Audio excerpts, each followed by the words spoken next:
Previously on Your Life. You were born, you literally and figuratively sucked the will to live from your parents, you developed some dexterity in your hands, soon you could walk around and put stuff in your mouth. Things seemed to be going fine until one day your parents drove you up to an unfamiliar building, opened up the car door and said, "Run boy, you're free now." Then they drove away, leaving you all alone in this frightening and uncaring environment.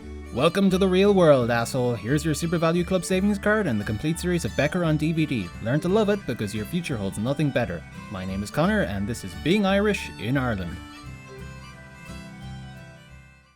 Where to begin? Well, let's quickly break down the years and classes of the Irish public school system. Your school life is divided into two halves, primary school and secondary school. A primary school year typically equates to about 9 or 10 months and consists of junior infants, senior infants, first class, second class, third, fourth, fifth and sixth class. Secondary school goes on for 6 years and consists of first year, second year, third year, transition year, fifth and sixth year. Got it? Good. Okay, so one of the more pointless idiosyncrasies of primary school is that all questions and commands have to be given in Irish, or Oscuelga. Irish is basically a dead language. I mean, a tiny fraction of the country still speak it, but English is everyone's first language, and city-dwelling folk like me don't speak it at all. So let's say you want to go to the bathroom. Do you say, "Please can I go to the bathroom"? No, you say, "An bhfuil ceadagam dulgadí an leithreas." What if your teacher wants you to shut the door? Does she say, "Shut the door"? No, she says, "Dún an duras." I'm trying to think of a comparison here. Imagine if you went to an English-speaking school, but when you wanted to go to the toilet, you had to translate it into Middle English. So instead of "Can I go to the bathroom," you said, "Dot thou grant me permission to wend it to the privy?" I don't know, something like that.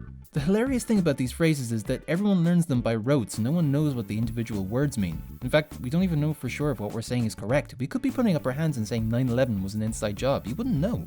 In Ireland, lunchtime is split into two halves. Small break at 11 o'clock, which is 15 minutes long, and big break at 1, which goes on for half an hour. There are a bunch of games you can play during lunch. Tag, which the school will ban, British Bulldog, which the school will also ban, and Chicken, which will cause the participants to be added to the school's fucking prescription list. By the end of the year, you're going to find yourself without a lot to do, but the cycle will repeat itself once the new term begins.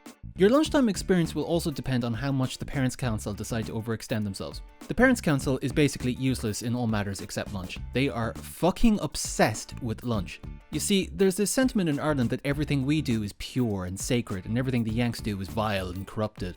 So the Parents' Council see these reports of obesity in American children and they go, "We must protect our youth from the depravities of the outside world." What follows is a motion to have sweets banned from the school. Sometimes this works, but often the school has a shop, and the clash between the council's desire for healthy eating and the school's desire for making money can result in some hilarious compromises. For example, in my school, they banned fizzy drinks. That's it. Now, our shop primarily sold Cadbury's chocolate and what we called butter rolls, which are baguettes with nothing in them. That is what constituted a nutritious lunch, according to the school and the council. Ah yes, thank God we vanquished the demon known as carbonated drinks. Never shall you, our children, know their filth. Now back to your steady diet of chocolate and white bread before your daily exercise regimen of standing still.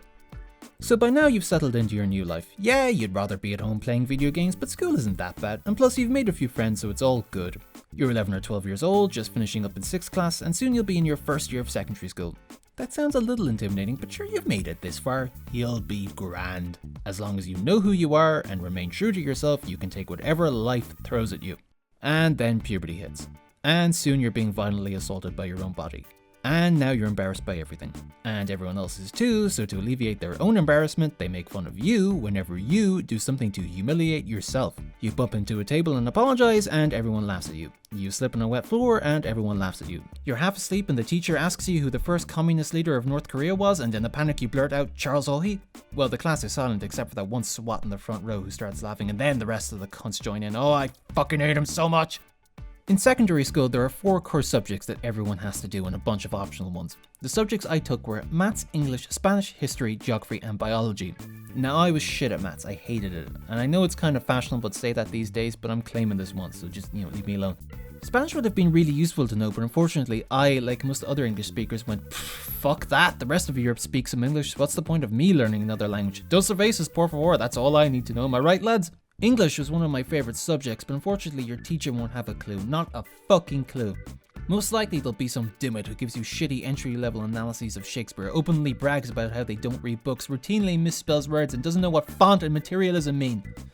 Sorry, I got a bit personal there. Now, I love history, geography and biology in real life because I'm a nerd, but don't expect to be remotely interested during these classes. This is because you won't actually be taught anything. Instead, you'll spend the entire hour writing down notes based on likely exam questions while the teacher plays Angry Birds on their phone. Because remember lads, school isn't actually about learning stuff, it's about being able to temporarily recite pages and pages of words you don't understand so you can game the system on an exam paper so you can get good grades so the school can get more of that sweet, sweet government funding. So school sucks and life fucking sucks. What are you going to do about it? Are you going to cry about it, you baby? Or are you going to go out with the lads and become a man? Or go out with the girls and presumably become a woman? Now, despite what you may have heard about Ireland, it actually isn't required by law that you scull 12 shots of Jameson by the time you leave the pram. We actually have a legal drinking age, 18, can you believe it? I mean, no one pays attention to it, but it exists. Now, if you want to go out while still in secondary school, you go to these underage discos held in like a parish hall or something. They don't serve alcohol, but just hide a naggin of cheap cider in the bush outside and you'll be fine. One of the songs you're bound to hear is a dance remix of Heaven by DJ Sammy and... oh shit. Tell me that song is not 16 years old. Fuck, I feel ancient. Who am I to be teaching you about school? Screw it. From now on, this channel will be about memes.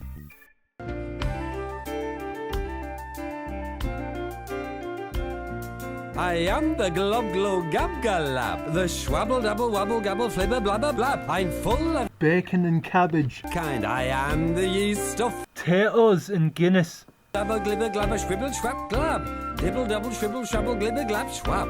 Schwabble double glibber glabber shwibble schwab dab. Dibble double shwibble shwabble glibber schwab glab. Secondary school has been the shits, but you've made it all the way through and now you're about to sit the Leaving Cert exam. See, in Irish schools we don't have a credit system where you accumulate points throughout the year. Instead, absolutely nothing you do in the 14 years of school matters, nothing except for one exam. One single, solitary exam that dictates whether or not you get into college. There is this other thing called the Junior Cert, but don't worry about that. Don't even study for it. I didn't, and look how I turned out. But back to the Leaving Cert. Now you need to be careful because even if you got amazing grades up until now, if you write down that Charles Ohi led the Viet Minh independence movement, you're gonna fuck yourself. But assuming you're smarter than me, you'll be fine. I mean, you still won't get the points you need for that course you want to do, but sure, you'll get into something. And then you'll be at university, or you'll be there for however long it takes you to drop out. And all it took was a decade and a half of boredom and misery before getting lucky on one exam to get you there. Good for you.